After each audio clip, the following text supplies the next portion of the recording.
Hello everyone, আসসালামু আলাইকুম। আশা করি আপনারা সবাই অনেক ভালো আছেন। দেশ এবং দেশের বাইরে থেকে যারা আমাকে শুনছেন সবাইকে জানাই মন থেকে স্বাগতম। আপনারা যারা নিয়মিত ভূতের গল্প শুনতে ভালোবাসেন তাদের জন্য আমার ছোট্ট আয়োজন। আপনাদের জানা এবং শোনা সত্য ভূতের ঘটনা আমাকে লিখে পাঠাতে পারেন।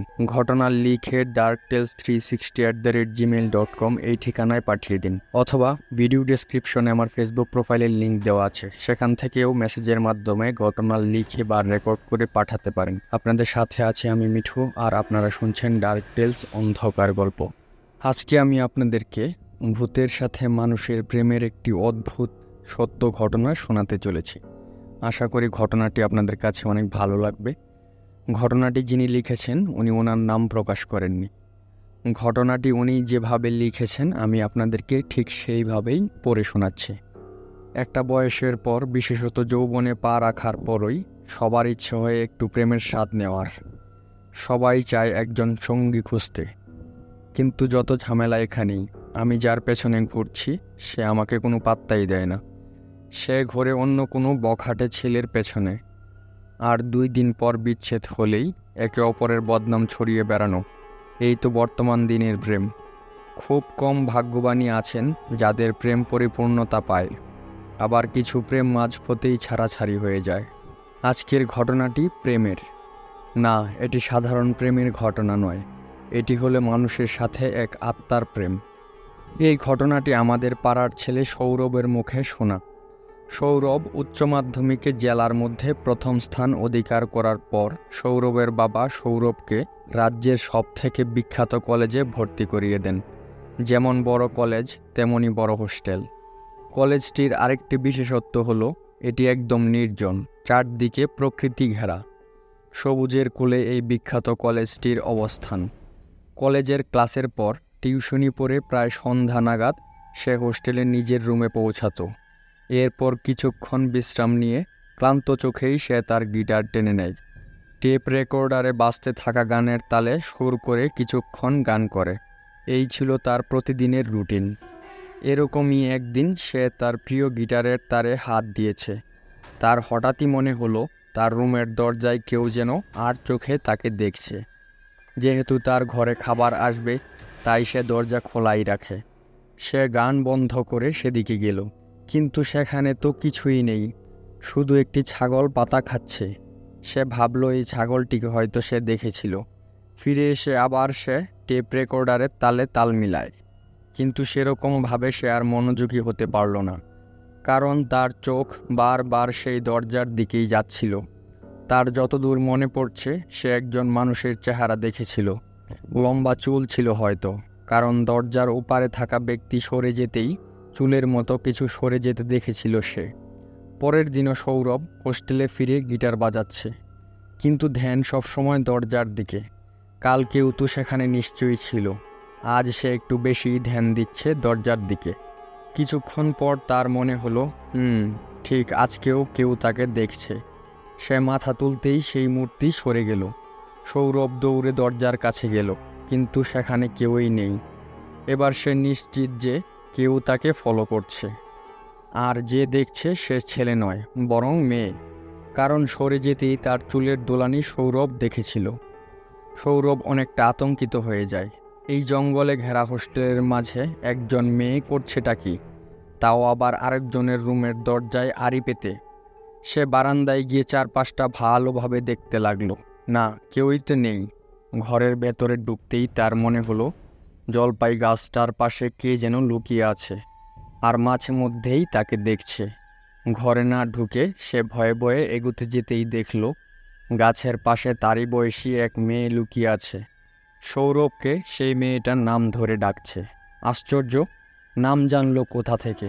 সৌরভের সব ক্লাসমেটরা পর্যন্ত তার নাম জানে না, আর এই অচেনা মেয়েটা তার নাম জানলো কিভাবে? সৌরভ আরও অবাক হয়ে গেল। এদিকে সৌরভের হার্টবিট বেড়ে গেছে। সে কিছুতেই শান্ত থাকতে পারছে না। সৌরভ কী করবে কিছুতেই বুঝতে পারছিল না।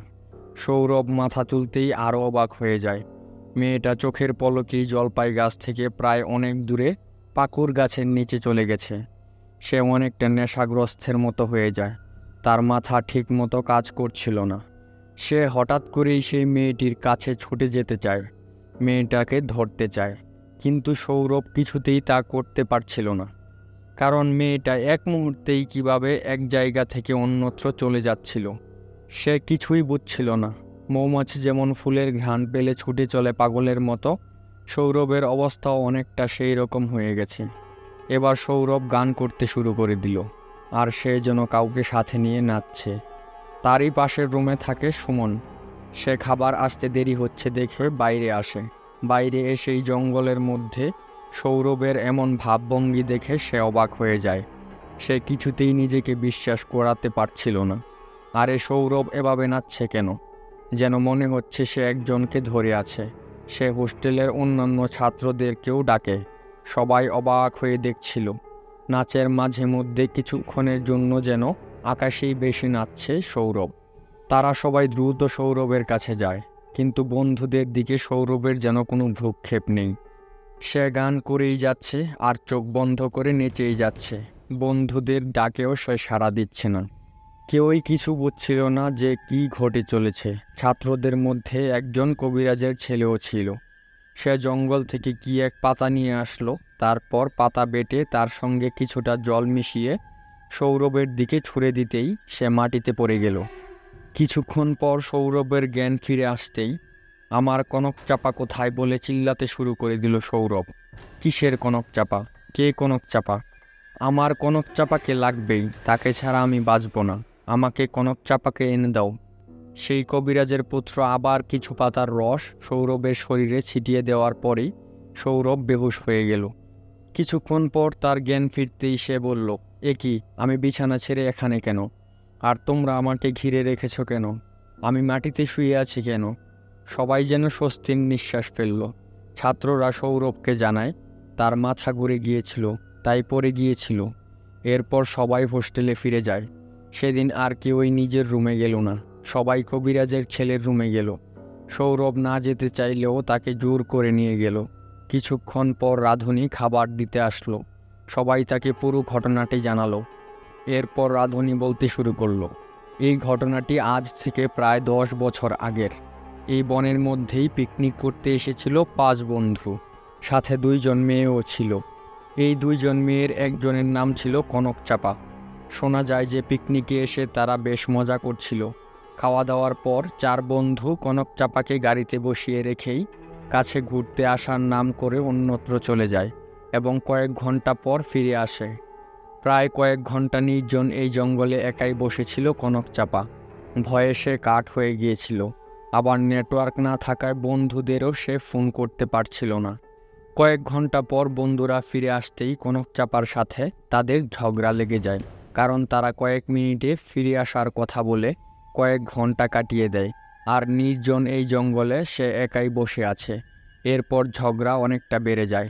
বাড়ি ফেরার সময় চলন্ত গাড়ি থেকে তারা কনক চাপাকে জোর করে ফেলে দেয়, আর কনক চাপার মাথা ওই জলপাই গাছটায় এসে সজোরে আঘাত করে। প্রচণ্ড রক্তক্ষরণ হয়। এদিকে কেউ আসে না, আর আগে এই হোস্টেলও এখানে ছিল না, তাই কেউই তাকে দেখতে পায়নি। পরের দিন কাঠ কুড়াতে এসে কয়েকজন লোক কনক চাপার দেহ দেখতে পায়। শোনা যায় মেয়েটা অনেক গান প্রেমী ছিল। বনের মধ্যে একা যখন ছিল তখন সারাক্ষণ গান গেয়েছিল। একজন ছাত্র বলে উঠল, আর তার সেই বন্ধুদের কি হলো?